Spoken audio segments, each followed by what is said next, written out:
आज की video related है सीए फाउंडेशन में बिजनेस लॉ के एग्ज़ाम से, जो कि बहुत इम्पोर्टेंट है आपका। इसमें इंडियन कॉन्ट्रैक्ट एक्ट के अंतर्गत यूनिट नंबर 3 में जो other essential elements of a contract दिया हुआ है, उसमें कुछ मोस्ट एक्सपेक्टेड एमसीक्यूज़ हैं जो हमें देख के जाने चाहिए एग्ज़ाम से पहले। पहला क्वेश्चन है, mental pressure is involved in the case of option number A coercion, option number B undue influence. Mental pressure जो है वो कोएरेक्शन यानी बल प्रयोग में होता है कि अनड्यू इन्फ्लुएंस अनुचित प्रभाव में होता है।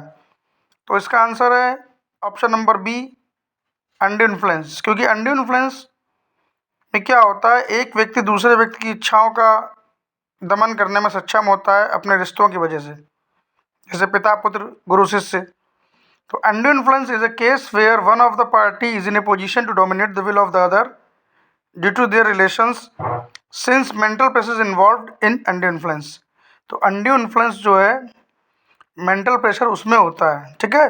कोएरेक्शन में फिजिकल प्रेशर होता है, जैसे कमिट टू सुसाइड या मारपीट, बल प्रयोग होता है वहाँ पर कोएरेक्शन में।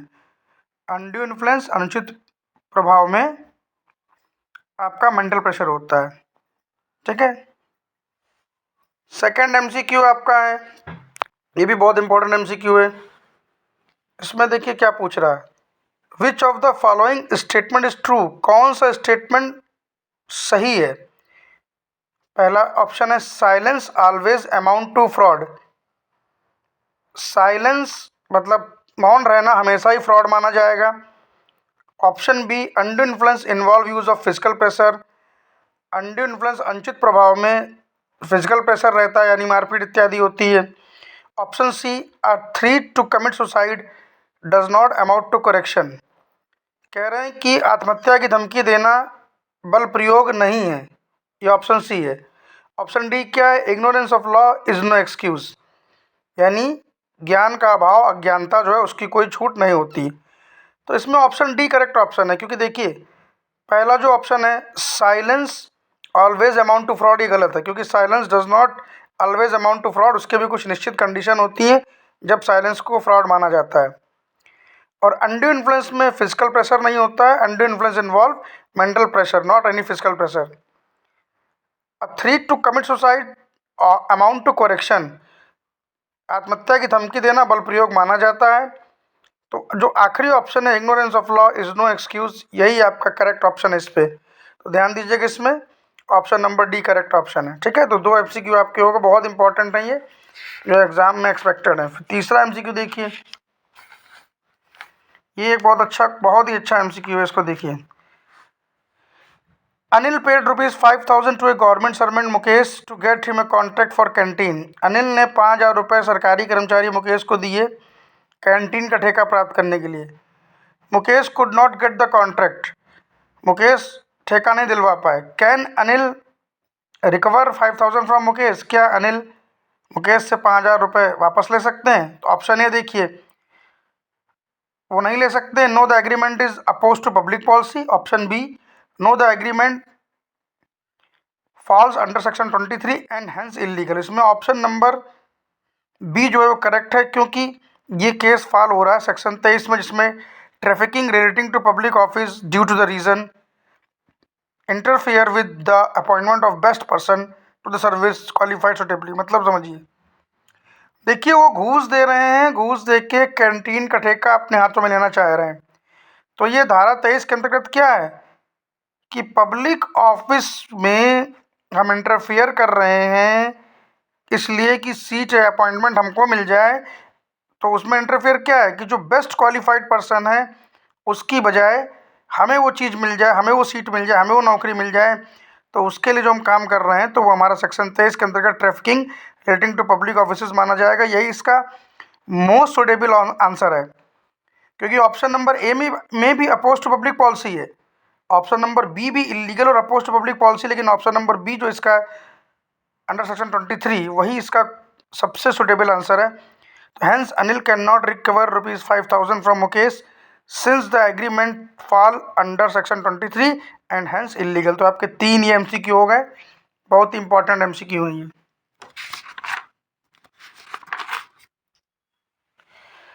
एक चौथा नंबर का MCQ है जिसमें क्या है, Ajay is in dire need of ₹1,00,000 but he was unable to get bank loan. Ajay को 1,00,000 रुपए की अति आवश्यकता है लेकिन वो बैंक लोन नहीं ले पा रहे हैं। Ajay approach Ankit his friend who knowing his helpless position lend him money at a very higher rate of interest. Ajay अपने मित्र अंकित के पास गए जिन्होंने ये जानते हुए कि अजय को बहुत आवश्यकता है 1,00,000 रुपये उधार दे दिए लेकिन काफ़ी महंगे रेट ऑफ इंटरेस्ट पर। अब यहाँ पे कॉन्ट्रैक्ट क्या होगा, इसमें देखिए ऑप्शन नंबर 1 क्या है। ऑप्शन नंबर ए है void due to undue influence, कि अंडू इन्फ्लुएंस की वजह से, अनुचित प्रभाव की वजह से वॉइड है। ऑप्शन बी है void as a rate of interest is higher than market rate, ये व्यर्थ माना जाएगा क्योंकि जो इंटरेस्ट रेट है बहुत ज़्यादा मार्केट रेट से। ऑप्शन सी है कि ये वैलिड माना जाएगा as a friend could not be supposed to have validated undue influence only because the money land carried higher rate of interest. Option number C क्या बोलता है कि नहीं, ये जो कॉन्ट्रैक्ट ये वैलिड माना जा रहा है क्योंकि जो मित्र है वो अंडू इन्फ्लुएंस से प्रभावित नहीं है। केवल इस बात को हम ले लें कि उन्होंने high rate of interest charge कर लिया तो इसलिए कोई अंडू इन्फ्लुएंस नहीं है। क्योंकि देखिए मेन बात क्या थी कि जो अजय थे वो बैंक लोन लेने में असमर्थ थे, उनके पास सिक्योरिटी जमा करने को नहीं थी, तो उस कंडीशन में अगर उसने हायर रेट चार्ज भी कर लिया तो वो कोई अंडू इन्फ्लुएंस नहीं है, इसलिए ऑप्शन सी करेक्ट है। इसी के बाद एक और क्वेश्चन है number 5, in which of the following case aggrieve party can sue for damages.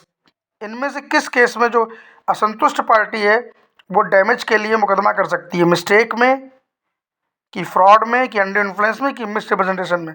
तो देखिए इसमें फ्रॉड के केस में जो एग्रीड पार्टी है वो डैमेज के लिए मुकदमा कर सकती है। आपका 5वें नंबर का MCQ था, ये भी इंपॉर्टेंट है। अब एक MCQ और है 6 नंबर, उसमें क्या कह रहा है, a mere attempt to deceive a party to a contract, बहुत ही इंपॉर्टेंट MCQ है ये।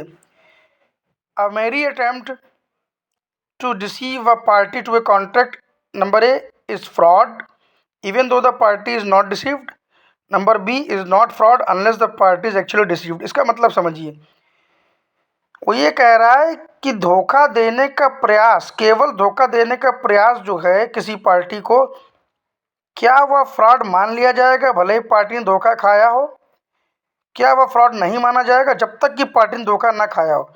तो इसमें ऑप्शन बी बहुत इंपॉर्टेंट है, यानी करेक्ट ऑप्शन ऑप्शन बी है। तो देखिए केवल धोखा देने का प्रयास जो है किसी कॉन्ट्रैक्ट में वो तब तक फ्रॉड नहीं माना जाएगा जब तक कि पार्टी को एक्चुअल में धोखा हो गया हो या धोखा उसे दे दिया गया हो।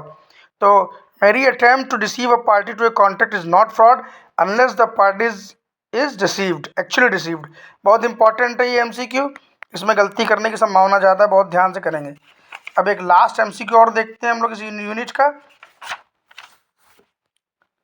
7 नंबर MCQ। देखिए ये क्या कह रहा है, which of the following is not an exception to the rule agreement in restraint of trade is void. तो जो आपका agreement in restraint of trade, व्यापार में बाधा डालने के जो समझौते हैं, उसमें एक्सेप्शन में कौन सा ऑप्शन नहीं है, नॉट एन एक्सेप्शन, तो ऑप्शन नहीं की बात कर रहा है। तो ए नंबर ऑप्शन क्या है, the seller of goodwill of business can be prevented for carrying any kind of business at any place. जिस भी व्यापारी ने अपने व्यापार की ख्याति या गुडविल को बेचा है हम उसे रोक सकते हैं, can be prevented for carrying any kind of business, किसी भी प्रकार का व्यापार करने से, एट एनी प्लेस को किसी भी स्थान पर, मतलब कहीं भी वो उस प्रकार का व्यापार न करे। ऑप्शन ए ये कह रहा है। ऑप्शन बी क्या कह रहा है कि can be prevented with in the specified local limit, कि हम उसको रोकेंगे सेलर ऑफ गुडविल को कि वो इस स्पेसिफाइड लोकल लिमिट में जहाँ तक बायर है वहाँ तक वो अपना कार्य ना करे। देखिए ऑप्शन बी करेक्ट है, क्योंकि देखिए एक्सेप्शन में हमेशा ये यहाँ पर जो स्पेशल लाइन लिखी है उसमें लिखा है with in specified local limit, और इन्होंने ऑप्शन ए में क्या दे रखा है कि एट एनी प्लेस, इसलिए ऑप्शन ए इसका गलत है। तो best of luck for your exam, ये सारे MCQ करके जाइएगा। Thank you, thanks a lot for watching my classes, Asthana commerce classes. Thank you, thanks.